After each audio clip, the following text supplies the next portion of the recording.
So once again, I am playing Outlands, and I am going to start my first mission at level 0. I am playing Eric, and I have accepted a mission from a competitor of mine, another Varangian, a Viking, to go up to Cherson and try to disrupt the shipbuilders there. And I'm going to probably burn down their dry dock facilities.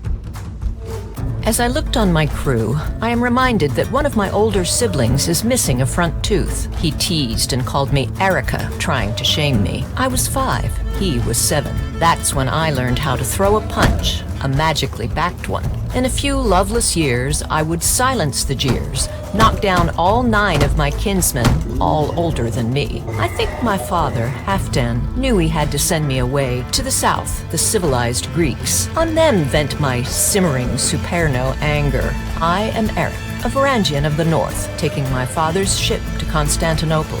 I speak Greek, though I wish the southerners would mumble less. At least here, I conversed loud and proud with a fellow Viking, Ivan the shipbuilder. I knew Halfdan, but never sailed with your father. He's too stubborn, prone to pushing his crew too far. I seethed hearing his words. Still, I accepted his purse and task. Go to Cherson and stop my competitor. Find a way. They make ships too fast and too well. Bad for business. We need some to sink.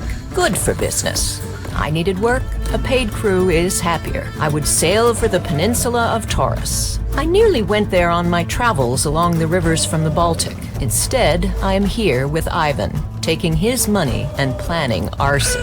Ivan had a final warning. Travel along the coast. I have an enemy, the Windmaster. The open water may not be as safe. I wished he had told me this before I accepted. I might have asked for more coin. I will need to move through 3 phases of encounters, a phase A, a phase B, and a phase C. So I will start with my first flip of encounters in phase A. Now I'm just level 0 here, an incredibly dangerous game. Did I say I was going to fix that character? Well, I may fix that character. I am not wounded. I am methodical, and just because I click on methodical and it also makes me wounded, I'm not. Let me move in phase A. Here comes my first encounter flip in phase A. This is going to be a 9. Now 9 is not in phase. Now how do I know that? Well, I have to go to the encounter chart here. And so encounters, the 3 phases of encounters, here comes the flow chart. I flip a card. Is it a King, Queen, Knight, Knave, or 10? It is not. It is a 9 of rods. Is it in phase? In phase A, the first phase of my adventure, aces, 2s, and 3s? It is not. Is the previous card a King, Queen, Knight, Knave, or 10? I do not think so. No, it's an encounter. It's a 6 of cups.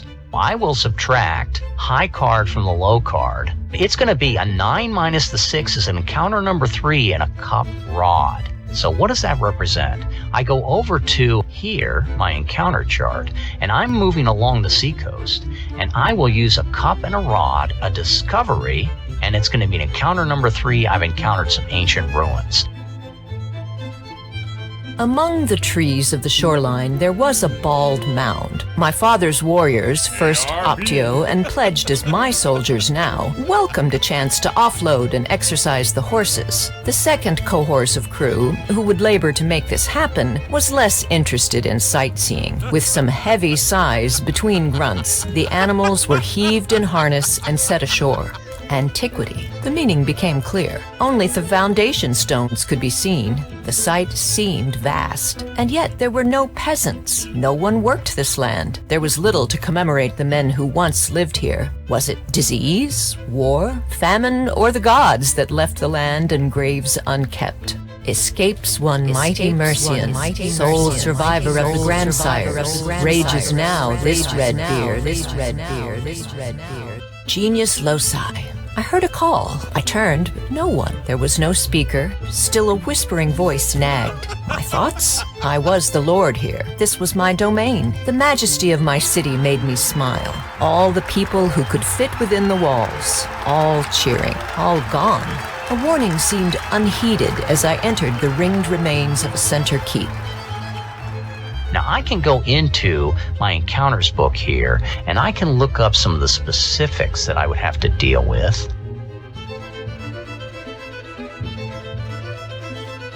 where I go into sea voyages and cup and rod, and I will cup and rod.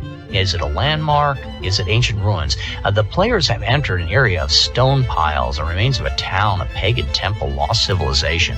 These are all defined in here. What I would probably do is I would go right to a reconnaissance ashore. I and some of my men are going to go ashore and find out what these ruins are all about. Just because we're curious, and because what can we do? We can check ignobles for this. So when we go ashore, we're going to flip a card to find out what happens to us. And all of the action in the game is generated by flipping cards. You resolve that action with dice, but you can play this without the referee, as I'm demonstrating here, simply by flipping cards. So what is happening here? Well, it's going to be an inverted Queen of Cups. That's a Bane Queen. Are there Banes on this table? There are not Banes on this table. These encounter tables are just straightforward. A Queen. Cover the distance back and forth, leave no life unturned. Success in the encounter ends, but fail and suffer a -1 quest pip going forward. We probably would be cursed by this event. Now, I don't have any make rolls, but I can roll 2 dice for a 7, and I can pick up the Swaggering of Mount Fleet. The longboat has both the horses and adventurers ashore, and it has contingency of slave rowers. I think it's called the Remagen of the rowers and first optio of the soldiers. And I'm going to cover that distance back and forth. So let me roll 2 dice, looking for a 7. It's a 5. I failed. The dice stink. Is there any downside of this? Yes, fail on a -1 quest pip. Well, that's horrifically terrible. So as a -1 quest pip, now do I have any swaggering R that I can use to cover? I don't, especially since I would need to have a wizardly of R to cover that. If I had the swaggering of either longboat R of inhuman watchdogs, or if I had a spirit guy that would help me get through this situation, I might have been able to cover for that. I did not pick up my mount, a fleet, by making this roll. I have a -1 quest pip, and the encounter is not over. There was too much to see. The small perch I ascended only made me want to explore ever more. Below on the shore, the soldiers already started bringing the horses back aboard. I hastened, whipping Ullr, my mount, to a gallop. I would traverse every street of my city. I would greet every well-wisher, wave to all the noble families. Back and forth, faster and faster. Was I hunting something?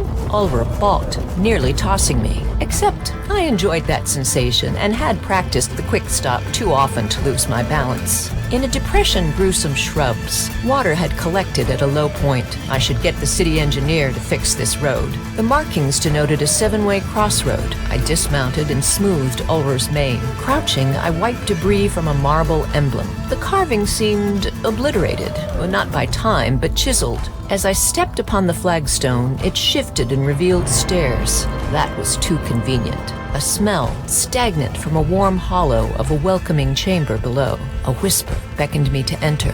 I felt reckless and smiled. Taunt me not. I am not afraid. The invite of the gods shall not be refused. The stairs were solid, well-formed, and inlaid with glitter. I heard tales of these tombs, treasure pits, heroes set on blocks even before the Romans. This could be a man who fought the very giants. There was laughter, a giggle from me, and resonance inside the crypt. What did I enter? The floor was a wriggle of liquid, black as the space between stars.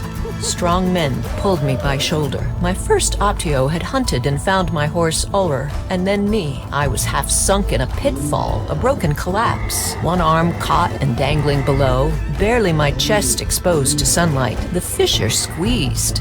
Where were the stairs I just traversed? I panted, shallow breaths failing, fixed in place, held within the shatter of the street. A warm steam billowed past my face, caressing my hair. My warriors excavated me. Bars pried loose other blocks to yield gaps. To my rescuers, this was misstep, an accident. They would not scold, just scowl.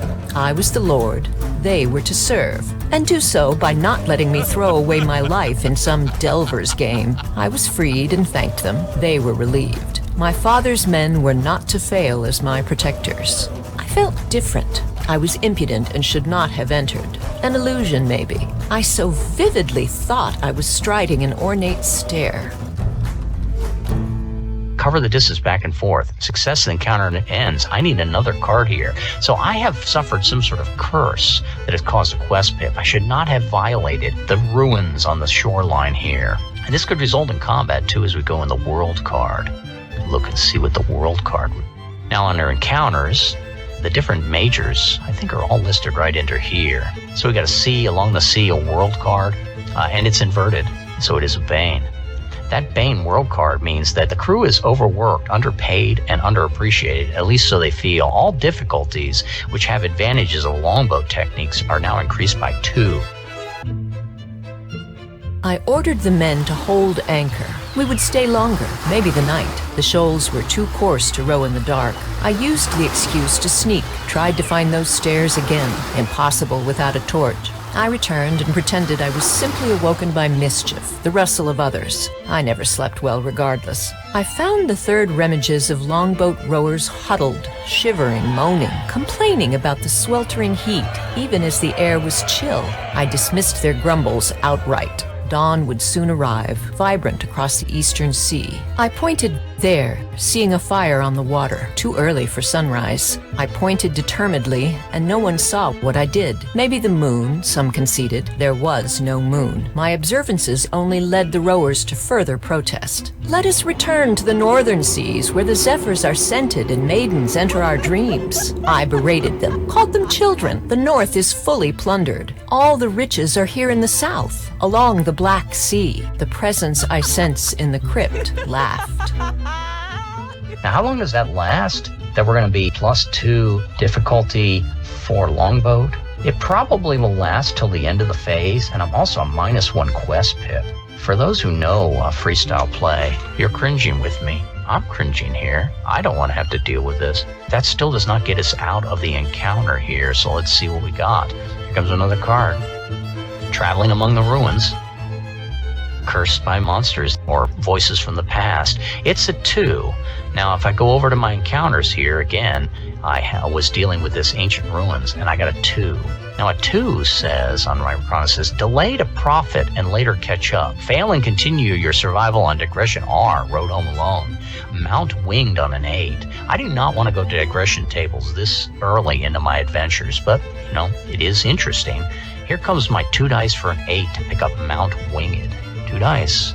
And a 3, I go right into digression tables. Something I didn't anticipate that I would need at this point. I woke again.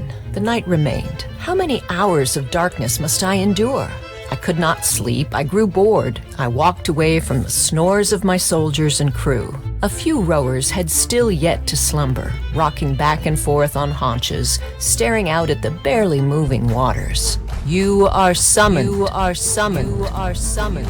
I heard the Spectre's voice distinctly, but knew no one else would. I walked, thinking this was mere dream, confident I would wake.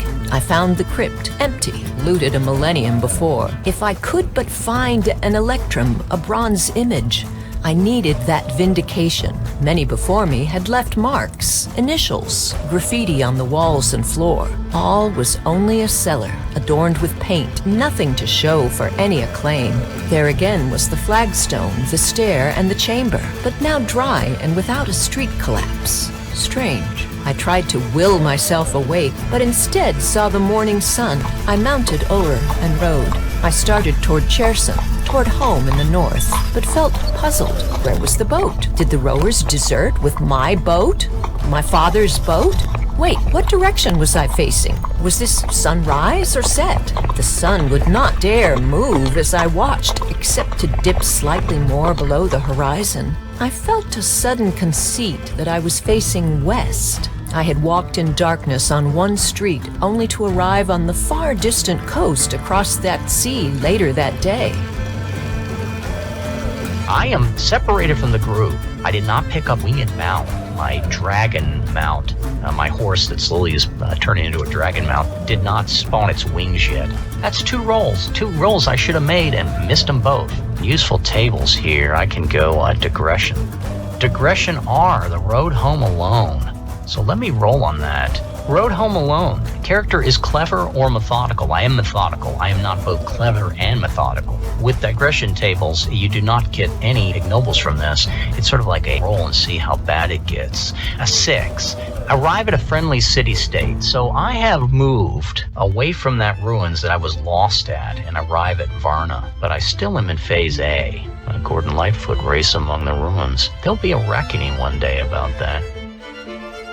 What if this coast was west-facing, not east? What if my home in the north was now how I once perceived the direction of south? Too many questions. I needed to act. Those black hearts would not sail far. They would still hug the coast. I needed help and called out to my ancestors. The voices of my father's fathers all directed me. Among them was also the Spectre, nearest in murmur. When I finally returned to my ship, by riding Ullr south, we would embark and head north, passing terrain inexplicitly along the route I just rode. The whole of the Black Sea seemed to have rotated, a coin tossed, spinning on a table, all not right.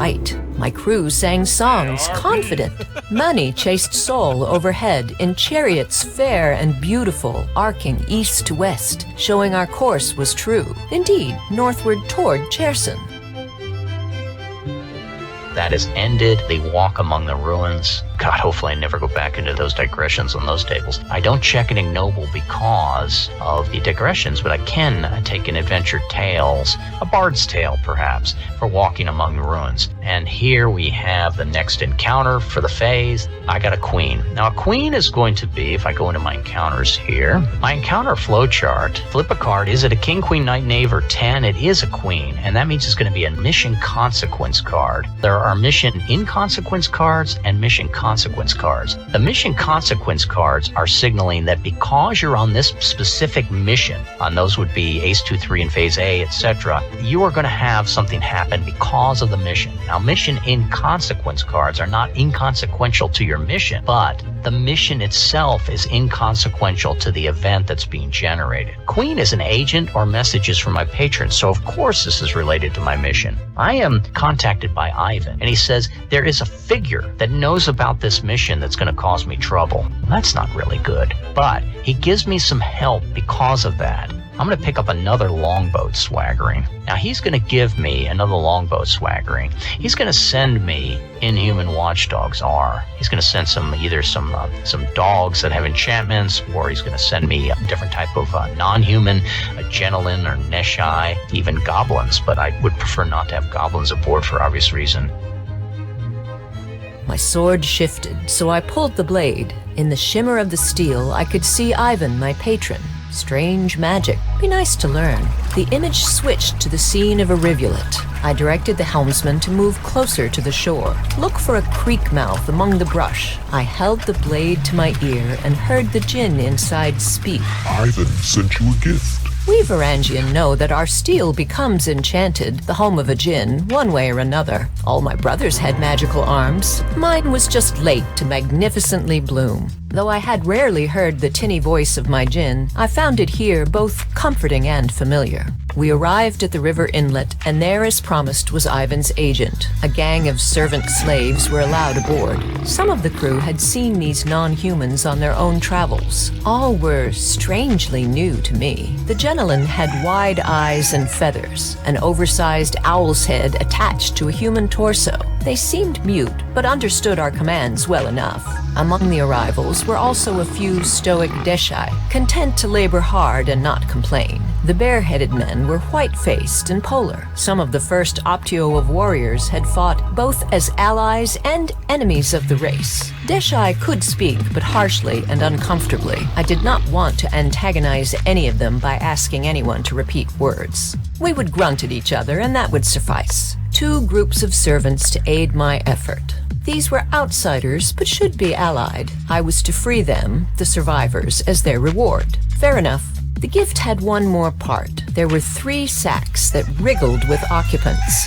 I opened one, and the head of a goblin popped out, coughing and complaining of the rough treatment. I let the other 2, in sacks, catch a breath, but I would not let them fully loose. Goblins can be trouble. They can be terrific allies, powerfully magical, but they also are quick to take umbrage and prone to accept outside bribes. The green imps protested their continued restraint. Bronze pins in their ears crippled them magically. I pointed the tip of my sword at one.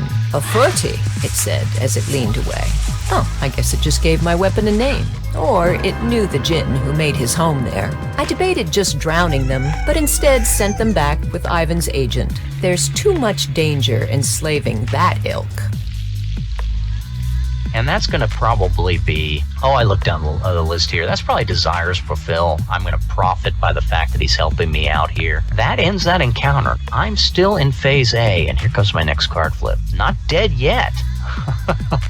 Being not dead yet is always a nice thing. And I have flipped Major Tarot, Hanged Man. Is it inverted? Yes, you can see him standing up. It's upside down. Counters, Major Tarot descriptions, the Hangman has resulted in, until the deck reshuffles, ignore personal events that are generated. When generated, skip to the next. Well, that's good.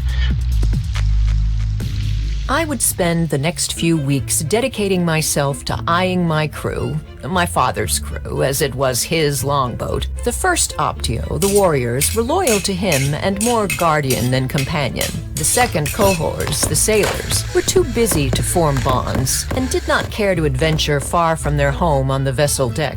The last two factions were strange and suspect, both technically my slaves. The third remages of rowers were servants by debt. The non-humans were servants by unknown experience. Were they criminals or mere captives? I had two factions that could conspire, yet I could also get each, the human rowers and the bird-beaked Genelin, to despise and suspect each other as lazy. The Deshai seemed content enough, working side by side with the sailors, who seemed to see in their eyes the women they left in Sigtuna to travel and earn pay. Must say the Genelin kept the ship clean of rodents. Then there was the voice. I was certain now it was not entirely friendly, at least not as an ancestor. The Spectre needed a name and so far refused to give one. I just called it Voice for now. When I talked with Voice, my crew would look on me strangely. An insane captain was all too common among us wizardly accursed types. Yet I wanted to instill confidence, so I mostly quizzed the guest in my brain at night, out of sight. I found myself traveling, reaching unexplored places, yet there was nothing tangible to be found. Maybe these were all just dreams, portents. The only clue I had was the delight the spirit took in ale, yet not the consumption. Voice grew excited when I poured for anyone. There was welcome and contentment in the act, more than I had ever experienced thus far in my short magical life. Show me more, Voice. I must visit all the places you've seen. So no personal events now. Remember, I still have my -1 quest pip and my adding 2 to difficulty with longboat as the swaggering. More later.